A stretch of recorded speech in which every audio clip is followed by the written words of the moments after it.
seja bem-vinda ao 8º Pode Crer. Hoje com um tema que a gente escuta muito, mas que muita gente não tem conhecimento, que é o que é neurodivergência. E para esse tema eu trouxe uma pessoa muito especial, ela que tem formação em psicologia clínica, neuropsicóloga, ela é mestre e doutora pela Universidade Federal em psicologia cognitiva e ela é sócia fundadora da Neuroafeto. Tassiana Breckfeld, seja bem-vinda. Obrigada, Lu. Estou muito feliz de estar aqui. Um prazer estar conversando com vocês sobre essa temática, né? Eu já quero aqui abrir um espaçozinho para vocês seguirem a nossa clínica no Instagram, certo? Neuroafeto, @aí, acessa, que lá a gente conversa muito sobre essas temáticas, né, Lu? E sobre várias outras que envolvem o mundo infantil, diagnósticos, laudos, avaliações, enfim. Entrem lá para vocês conhecerem mais sobre o nosso trabalho. Obrigada, Lu. Isso, e o objetivo é justamente trazer essa clareza, né? Porque muito se fala de autismo, TDAH, e eu queria que começasse explicando o que é neurodivergência e quais as diferenças entre autismo, TDAH, dislexia e outras habilidades.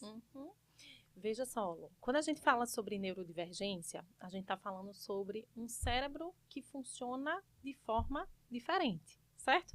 Então, o foco aqui não é sobre necessariamente a doença, ou a dificuldade, ou os impedimentos, mas é sobre conhecer como aquele cérebro funciona dentro da perspectiva daquela criança, daquele adulto, daquele jovem, certo? Então, essas diferenças diagnósticas, elas servem para sinalizar condições que vão nos preparar para planejar melhor as questões, por exemplo, de aprendizagem, porque interfere na aprendizagem, né? As questões do neurocomportamento aí, elas vão interferir em como a pessoa aprende. Tem gente que aprende, vou dar um exemplo aqui.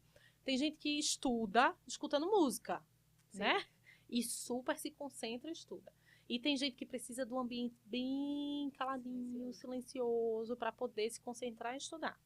Tem gente que lê um livro, lê uma página, leu, comeu o livro, né? Aquela coisa, lê um livro em um mês.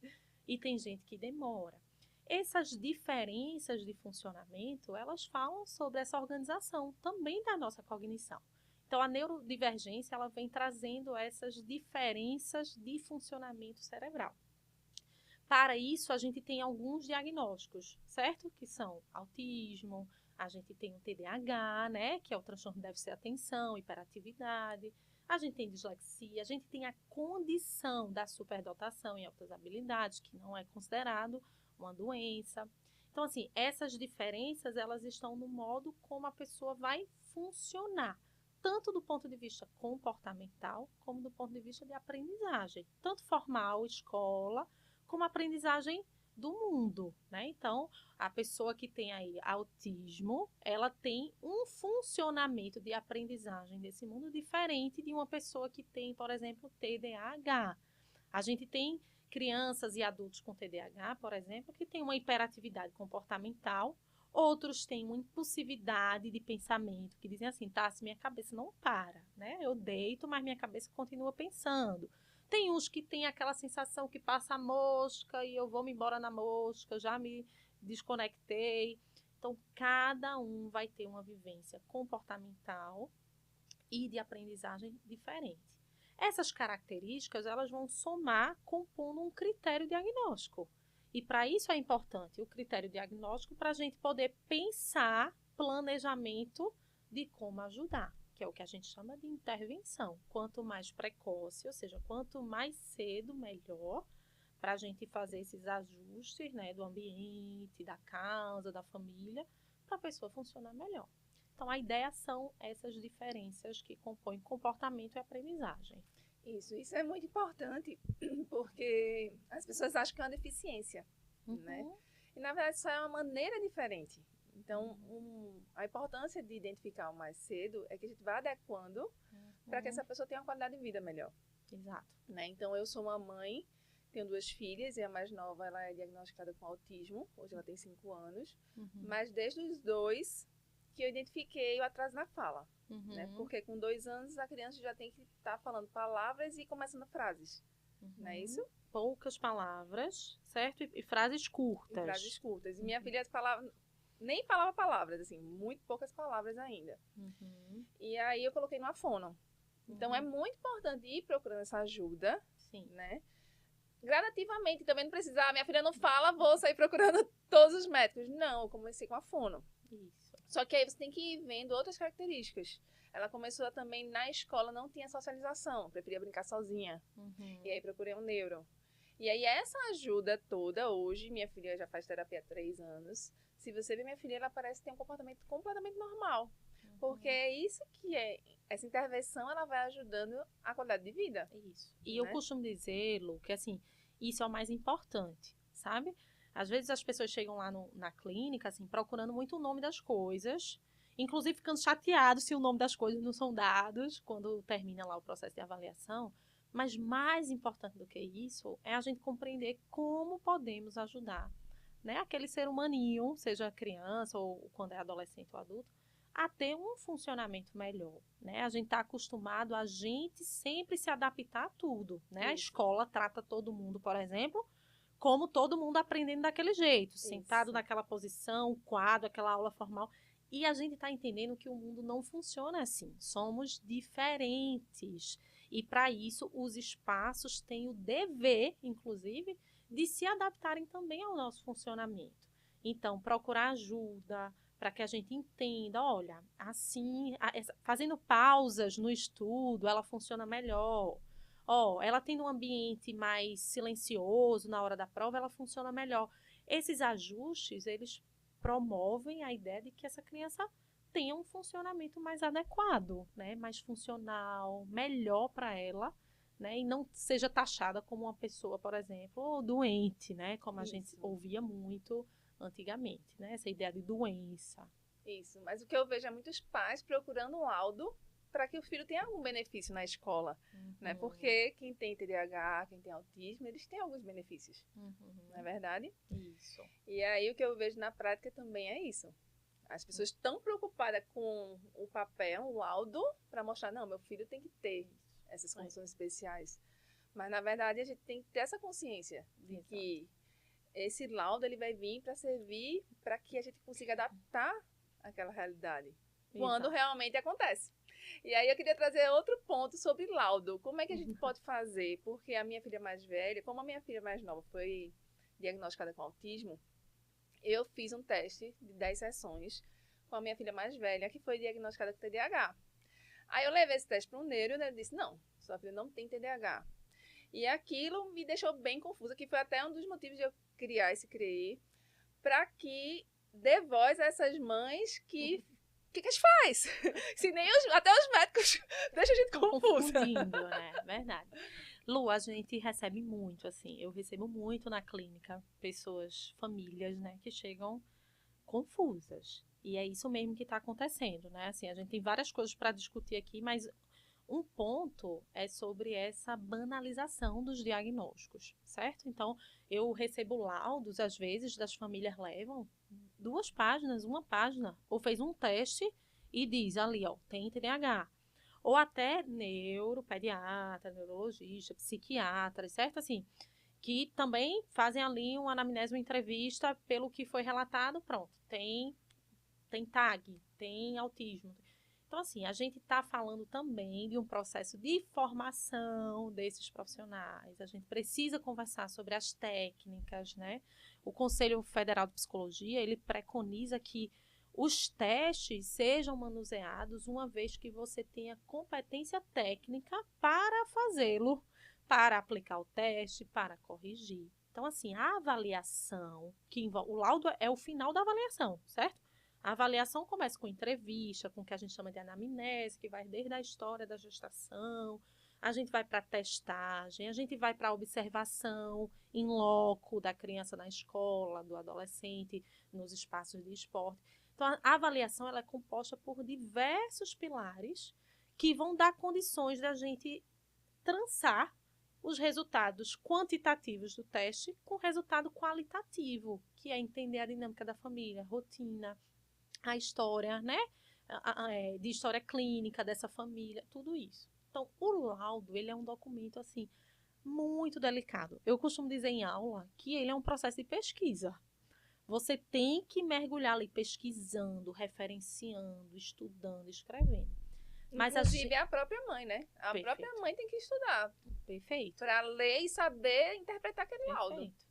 Então, assim, um laudo bem feito, Lu, ele vai... Sabe quando junta um quebra-cabeça e vai montando e chega, faz sentido para todo mundo e fica uma coisa legal, né? Você vê sustentação técnica e teórica naquele documento. Mas, de fato, o que tem acontecido é uma bagunça técnica, né? Profissional, enfim, dessa banalização dos diagnósticos junto com os laudos, enfim. E uma coisa que eu recebo muito, Lu, assim, é uma briga também. A escola pressiona a família a buscar um laudo. Isso. A família, por sua vez, por todo o peso da culpa, por todo o peso do sofrimento, quer um nome para essa dificuldade, para quase que dizer assim, tá vendo? Não foi uma incompetência minha, não foi uma ausência minha, porque vem as fantasias, né, de muita culpa, especialmente nas dinâmicas familiares, é um fato. Então, assim, fica todo mundo querendo responsabilizar alguém, e isso recai especialmente sobre as nossas crianças e adolescentes. E a gente não está percebendo isso, que são eles que têm sido taxados, né? São eles taxados de diagnósticos, assim, tão profundos no que tange o funcionamento deles. Às vezes, assim, não, tia Tassi, eu não vou poder fazer isso porque eu tenho TDAH. Isso. Não, o que é que tem a ver? Fica como se fosse uma defesa para a pessoa agir daquela forma, né? Uma justificativa, e aí a escola relaxa, pronto, tem um laudo, senta na frente, faz prova adaptada, faz isso, faz aquilo. A família relaxa, não, ele tem TDAH, tá tudo resolvido, vai tomar remédio, vai isso. E parece que dá uma amenizada, né? E isso é um sintoma, né, que a gente chama em psicologia, um sintoma dos nossos tempos. A gente tem, de fato, vivido uma sociedade adoecida e adoecedora.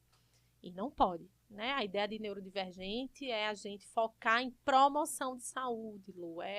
Como é que a gente pode aqui, essa criança tem esse funcionamento diferente, como é que a gente pode fazer para ela aprender melhor, como é que a gente pode adaptar aqui, sem essa taxação de diagnósticos de forma irresponsável.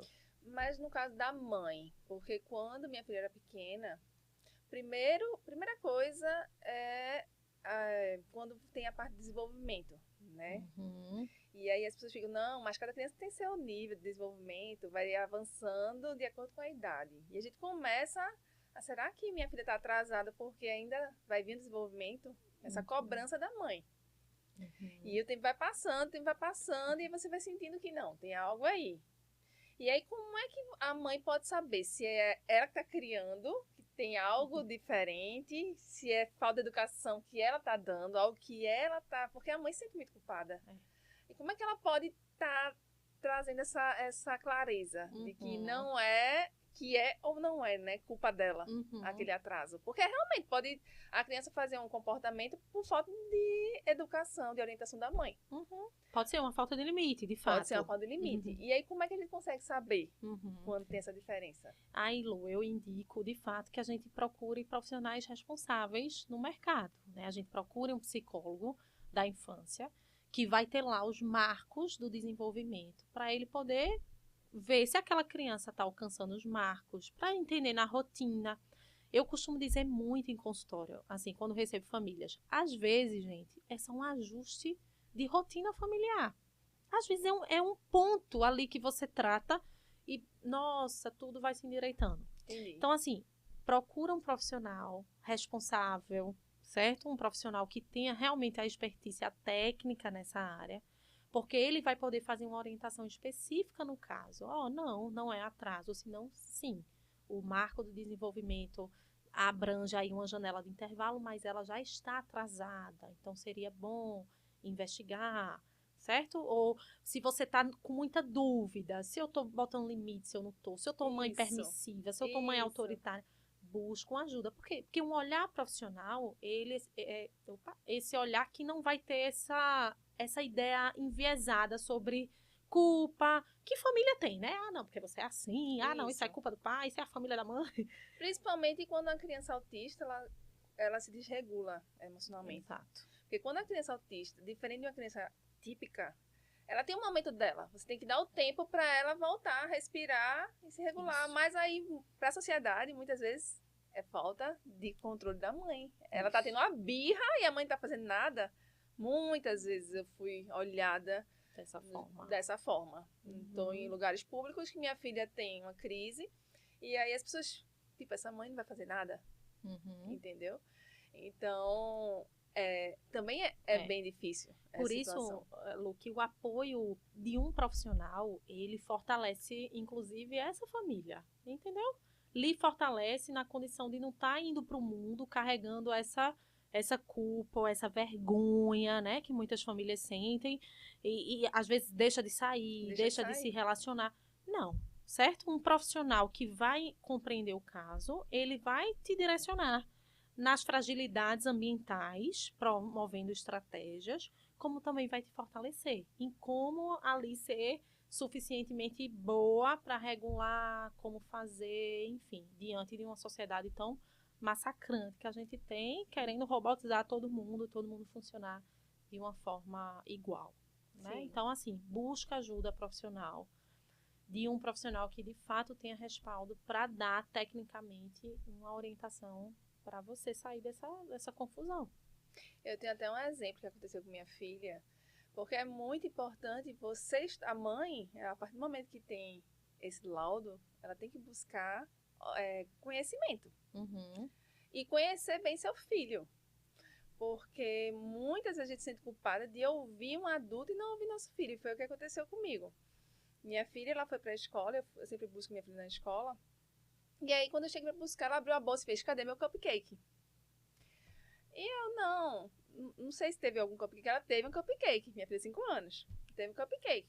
Eu, tá, então vá na sala buscar. Ela foi na sala buscar, aí veio com a auxiliar. E a auxiliar, ela tá querendo o quê? Ela tá dizendo que teve uma atividade de cupcake. E a auxiliar, não teve nenhum cupcake. E minha filha, você sabe que para um autista, depende da criança, mas no caso da minha filha, qualquer atividade que ela faça, que ela manuseou, que era para decorar o cupcake, para ela é muito importante, é algo dela. Então, retirar aquilo, para ela é muito sério.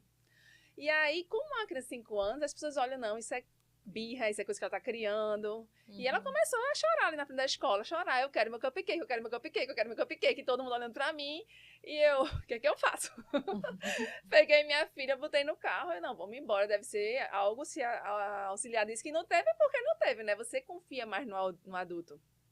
E aí, ela foi chorando da escola até em casa. A partir do momento que ela foi chorando da escola até em casa, não, peraí.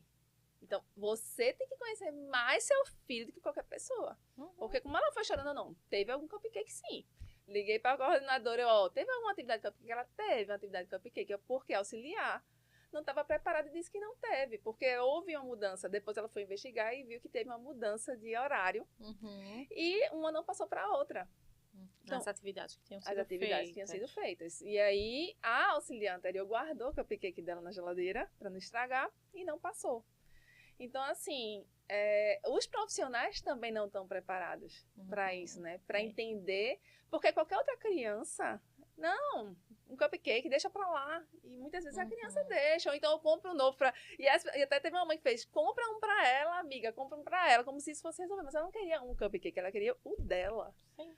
Né? E aí, aquilo, quando isso acontece, e eu sugiro para as mães irem atrás, porque ali os profissionais depois pediram desculpa para minha filha.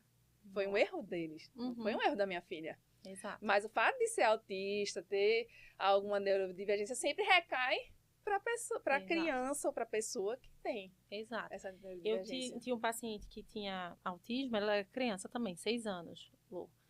E ele não tinha muito desajuste quando estava na relação comigo, do ponto de vista clínico, e nem na parte grupal, certo? Com outros pares ali. Mas na escola, ele tinha desajustes muito significativos. E ficava sempre aquela questão, o que é que está acontecendo, né? Assim, o que é que tem na escola? Batemos rotina, bateu tudo ali, tá? O que é? E aí eu tive uma reunião com a equipe que lida diretamente com ele, certo? Que lidava, né, na época, diretamente com ele. E uma profissional chegou a dizer assim na reunião: eu acho ele uma criança ruim, Tassi. Ele faz de propósito. Às vezes me tira do sério. Quando você ouve isso, aí você entende o porquê essa criança desajusta tanto nesse ambiente. eu costumo dizer muito aos pais, ó, criança ela tem uma mágicazinha, ela capta o que tá no seu coração. Se você tá meio triste, ela tá captando, ela se regula pela emoção do adulto. Sim. Então, assim, você lidar com profissionais, às vezes, que estão impacientes, lhe taxando, que não estão ali com habilidade, a criança capta essa emoção e ela desregula ainda mais. Então, habilitar esses profissionais, né, seja escola, seja os profissionais ali de referência no cuidado, que lidam, né, com aquela criança, adolescente, é muito importante, Lu. E assim, mais do que técnico, tudo isso é muito importante, tá? O lado Tassi, professor, assim, tudo isso é muito importante, estudo, técnica, mas o amor, eu digo muito assim, criança capta se você tá amando ou se você não tá amando. E isso é fundamental. Quando a gente fala de neurodivergência ou não, porque todo mundo precisa ser amado. Então, assim, dá o cupcake dela, investigar essa história. Peraí, mãe, deixa eu entender aqui o que é que tá acontecendo. Isso são formas de amor. Isso. Não é só dar voz, é entender que ela é um sujeito de desejo, uma criança, tem ali, a palavra dela é importante, né? O que ela tá ali lutando é importante.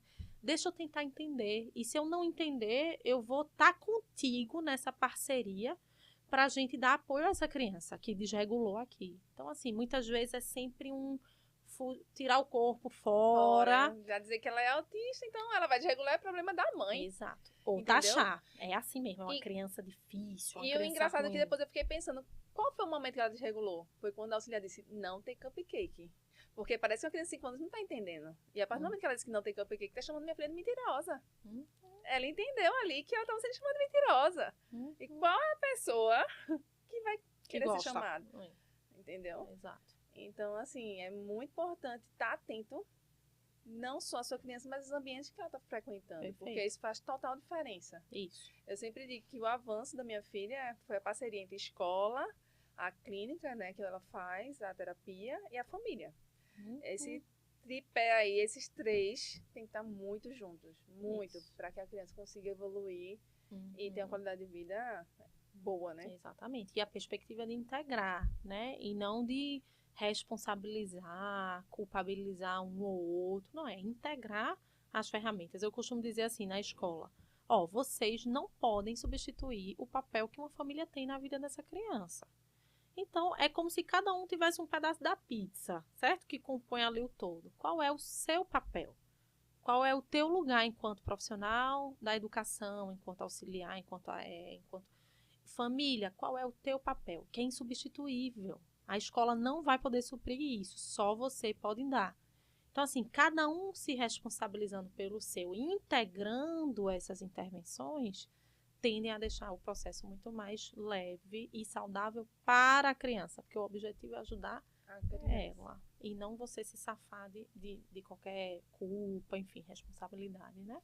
Eu queria, se tu falasse um pouco agora mais das características de cada um, que é o autismo, que é TDAH, para ficar bem claro para as pessoas a diferença entre eles, né? Os 4 principais: autismo, TDAH, dislexia e altas habilidades. Tá, na clínica chega muito, inclusive tem chegado muito o diagnóstico de autismo tardio, adulto, né? Então, assim, que é um fenômeno dos nossos tempos. Pessoas que tiveram uma habilidade cognitiva muito boa ao longo da vida, mas com desajustes nas relações interpessoais muito grandes. Então, assim, características gerais, certo? Mas cada um vai ser único.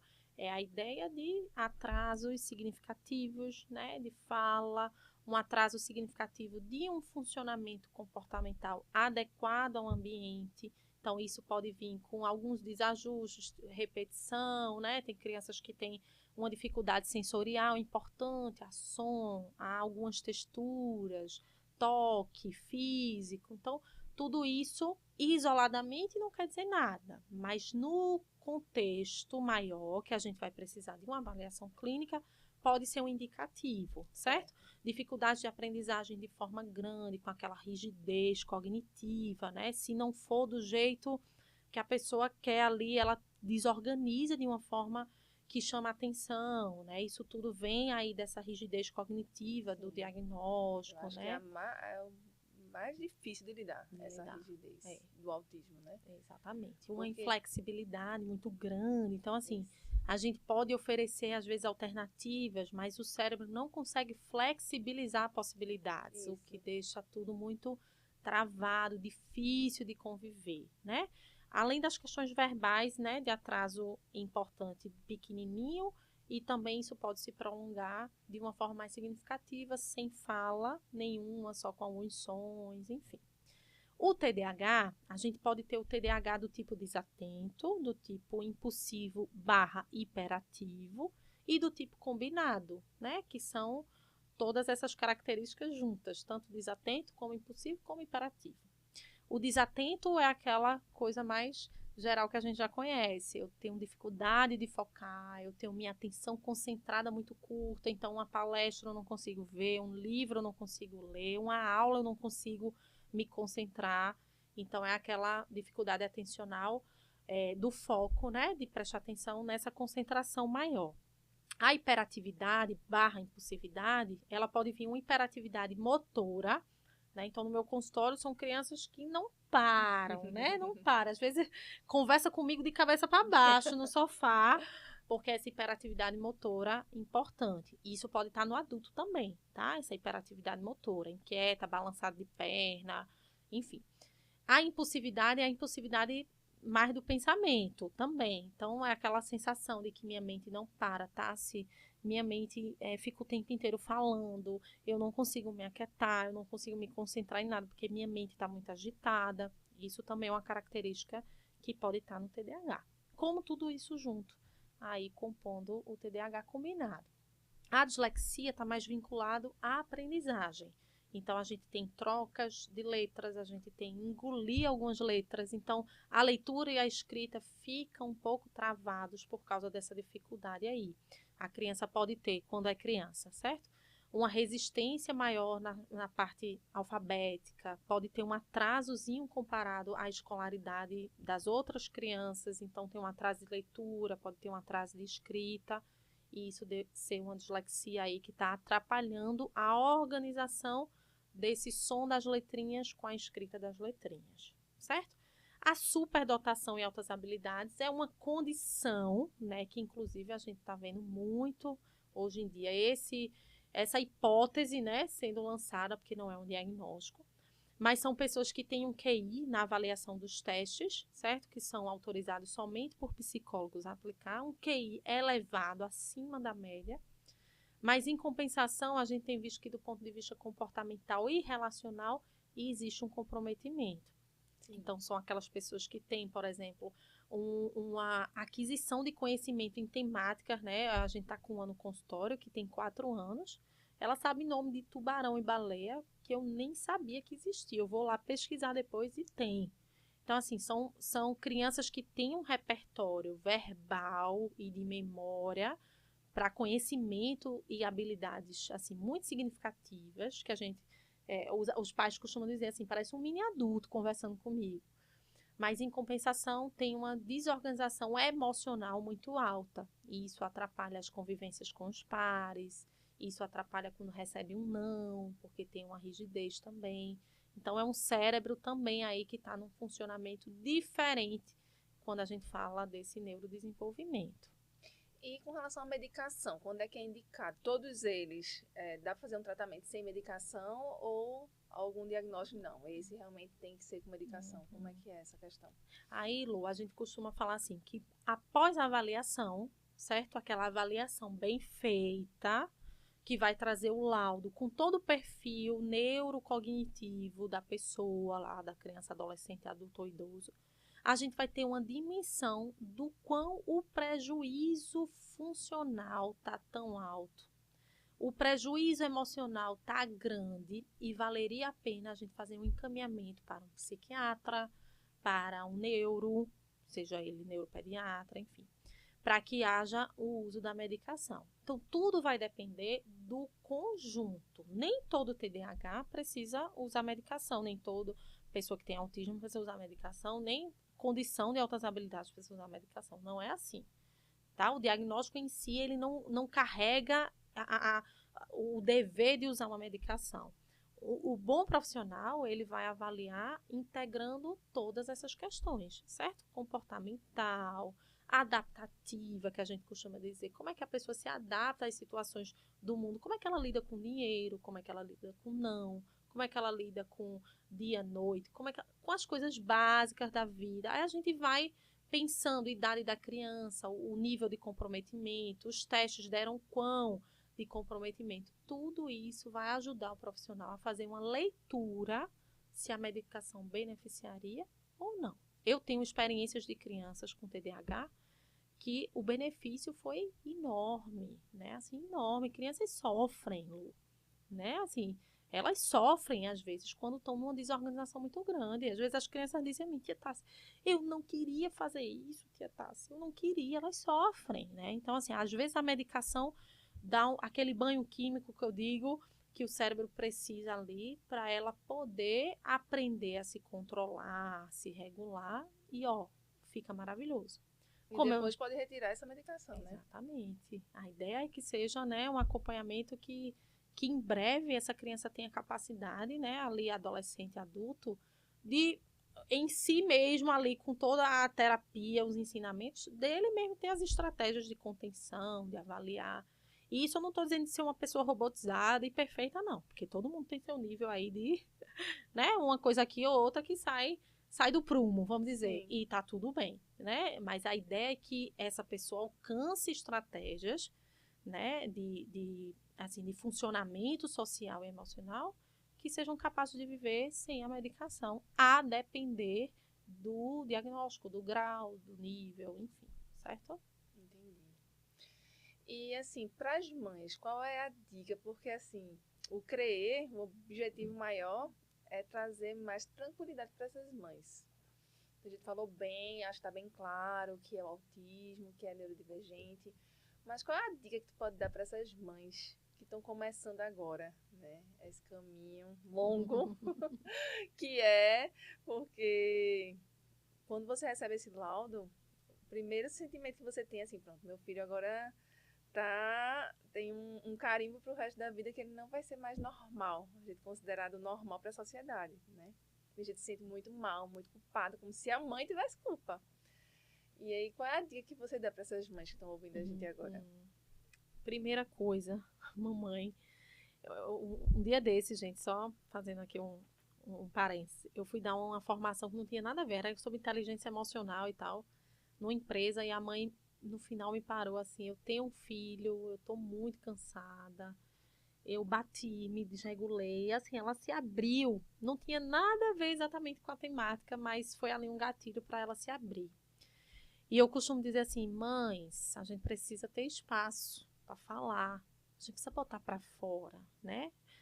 São muitos sentimentos que a gente carrega, né, Lu? A culpa, a cobrança, né? Muitas dinâmicas familiares, a gente não tem apoio de parceiro, muitas vezes a gente não tem um apoio familiar. Então, são muitas emoções, de fato, que essa mãe carrega. Então, a primeira dica, antes de cuidar do outro, né, que nosso filho ali vai precisar, a gente precisa estar com a nossa saúde mental organizada, com a nossa vida cuidada, entendeu? Eu não consigo dar aquilo que eu não tenho, eu não vou conseguir derramar amor ali, cuidado, se eu estou muito cansada e desgastada. Então, a primeira dica é encontre seus espaços de conforto.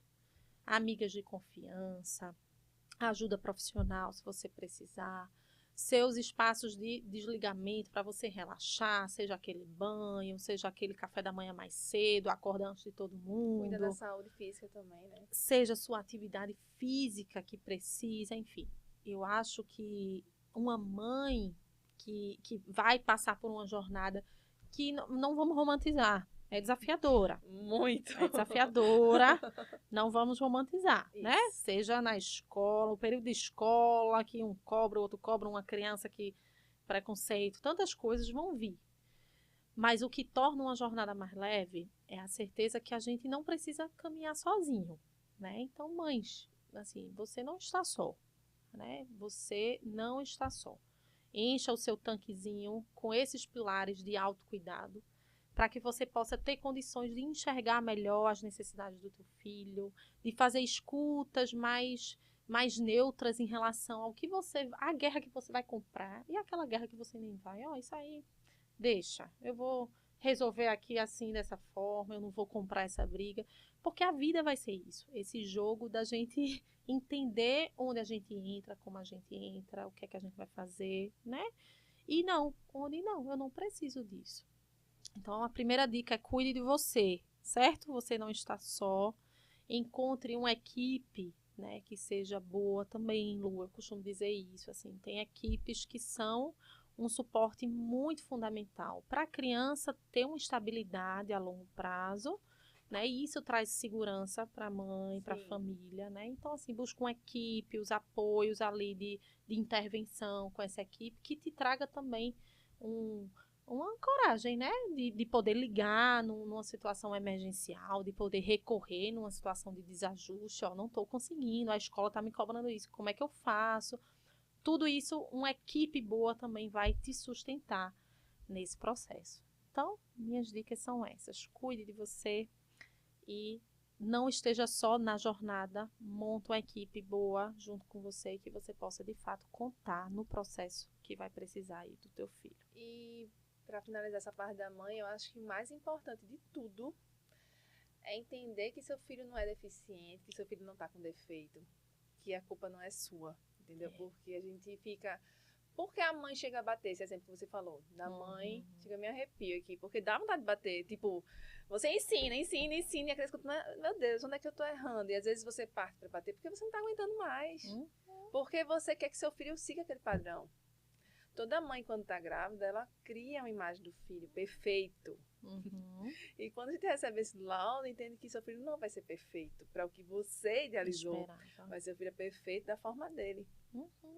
Então, acho que o mais importante disso tudo é aceitar. Quando você aceita, acho que tudo se torna mais leve, você consegue ver saída.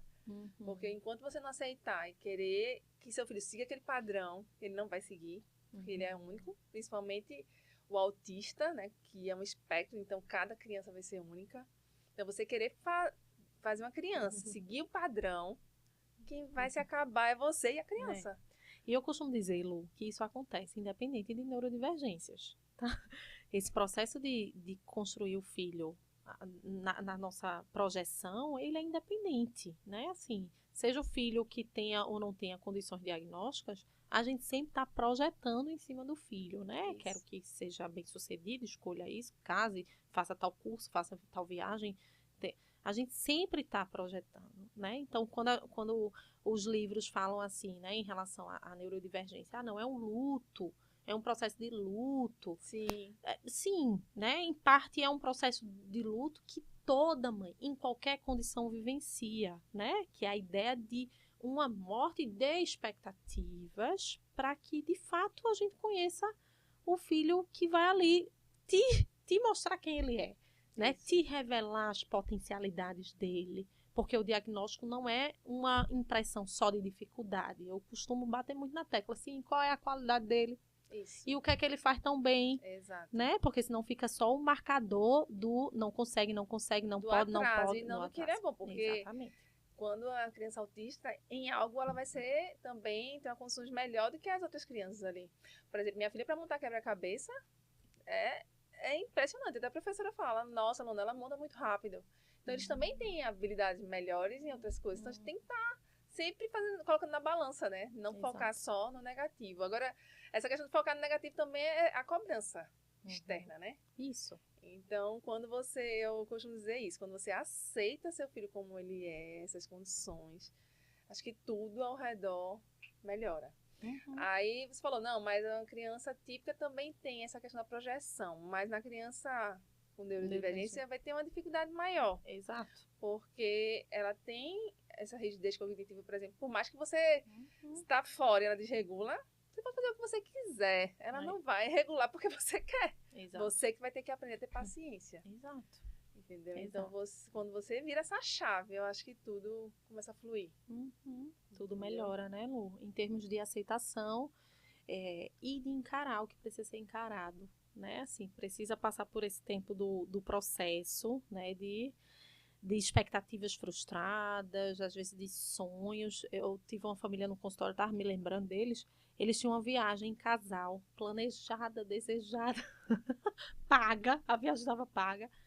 E o menino teve uma desregulação na semana da viagem, assim, importantíssima. E eu, junto com a psiquiatra infantil, disse, ó, eu acho que os pais precisam estar juntos agora em casa, né? Essa criança ficar só com vovó e a babá não vai ser tão legal. Então, assim, é frustrante, né? O casal tinha necessidades enquanto casal, enquanto individual, e você tá o tempo inteiro tendo que replanejar a sua própria vida também, né? É um desafio que a gente precisa aceitar, mas também sentir, chorar, enxugar lágrimas, vamos em frente, porque é esse o processo da vida. Eu estar inteiro, eu também preciso validar as minhas próprias frustrações desse processo, né? Isso, com meu filho. O planejamento, que é esse o objetivo do CREE, é trazer essa clareza, ver onde ele pode mexer e fazer um planejamento semanal para que você tenha uma vida, você também. Isso. Porque não é só, eu vejo muitas mães parando de viver, parando de trabalhar e vou viver em função do filho. E não pode, não pode. É como você falou, a primeira coisa é o autocuidado. Então, se essa mãe não tem esse olhar para ela, nada vai fluir na casa dela. Exato. Ela vai se frustrar e a criança também vai se frustrar. E fica aquele caos dentro de casa, que ninguém consegue viver bem. Exato. Né? Então, é muito importante isso para as mães olharem para elas também. Sem dúvida. E, Lu, tem artigos que a gente pode disponibilizar, né, deixar aí para vocês, que falam assim que a saúde mental da mãe, ela é um fator fundamental em qualquer processo de regulação emocional da criança. Então, assim, cuidar de você enquanto esse adulto principal é fundamental. Então, quando você se anula, quando você começa a negligenciar suas necessidades em prol de, não, eu só cuido do menino porque demanda muito, porque eu não consigo. Cada contexto é um contexto, né? Claro, não estou tirando isso, mas assim, a gente precisa entender que para essa regulagem da criança funcionar um pouco melhor dentro de cada caso, eu preciso também. Uma criança precisa de um cuidador de referência com condições de saúde mental. Né? Então, essa pausa, essa parada de ver e organizar os seus pilares, Lu, assim, é fundamental para qualquer processo de cuidar do outro. E aqui, como mães, né, que cuidam, meu Deus do céu, é fundamental. Isso. E para finalizar, eu acho que já foi assim, deu para esclarecer bastante tudo. Eu acho que vai ajudar muitas mães. E quem quiser mais informações pode entrar em contato com a gente. Mas para finalizar, eu queria que você resumisse assim uma frase, uma mensagem final para essas mães que estão ouvindo a gente. Gente, ó, eu vou reafirmar o que eu venho falando, né, na clínica, o que eu venho falando nas palestras, em aula. Lu, assim, todos nós, em qualquer fase da vida, seja criança, bebê, né, criança, adolescente, adulto, idoso, nós temos uma necessidade fundamental. E essa necessidade é de ser amado, é de ser cuidado, é de amor. Então, mamães, cuidem, né, cuidem das necessidades emocionais de vocês. Né? A ciência está ensinando a gente a sentir a água escorrendo, né? O pessoal diz, tome aquele banho sentindo. Por quê? Porque a gente está vivendo de uma forma tão acelerada e automática que a gente está esquecendo que a gente é ser humano. Então, hoje eu queria só um colinho, hoje eu queria só um chameguinho, né? Hoje eu queria um cafezinho quente. Tá tudo bem a gente se autorizar. Entendeu, Lu? Então, eu vejo mães muito sobrecarregadas, mães muito automatizadas no funcionamento, assim, sem conseguir parar. Calma, eu entendi teu marido, eu entendi teu filho, tua sogra, mas calma, olha para si. O que é que você precisa? O que é que você tá precisando? Se eu tô precisando tanto. Pega teu caderninho ali, tô precisando de um tempinho, caminhar na praia, tô precisando de um colinho de mãe, vou ligar aqui pra minha mãe, tô precisando fazer uma chamada de vídeo com uma amiga minha de infância, olha as tuas necessidades, porque isso, Lu, ela te habilita, né? Eu costumo dizer assim que o quão você cuida de você dispensa novas ferramentas para você cuidar do outro. Porque às vezes você pensa que, não, eu faço tudo por eles. Isso. Eu faço tudo por eles e ninguém me valoriza. Tá errado. Esse funcionamento tem alguma coisa desajustada. Você pensa que tá cuidando, mas você não tá cuidando da melhor forma. A melhor forma de cuidar do outro é quando a gente primeiro se cuida. Sabe aquela coisa de amor próprio? Eu preciso encher o meu copo para poder derramar. Então, minha mensagem, mamães, olhem as suas necessidades, se permitam escrever no caderninho o que é que eu preciso. O que é que eu estou precisando emocionalmente? Porque isso faz a diferença quando eu vou olhar para minha casa, meu contexto, minha família, meus desafios e etc. Hoje a sociedade colocou como se fosse bom a mulher ter essa disponibilidade para a família, né? Como se fosse uma carga da mulher ter essa disponibilidade. Tem que estar disponível para o meu filho, para o meu marido, para minha casa. E a necessidade da mulher? Onde é que fica? Então, exato.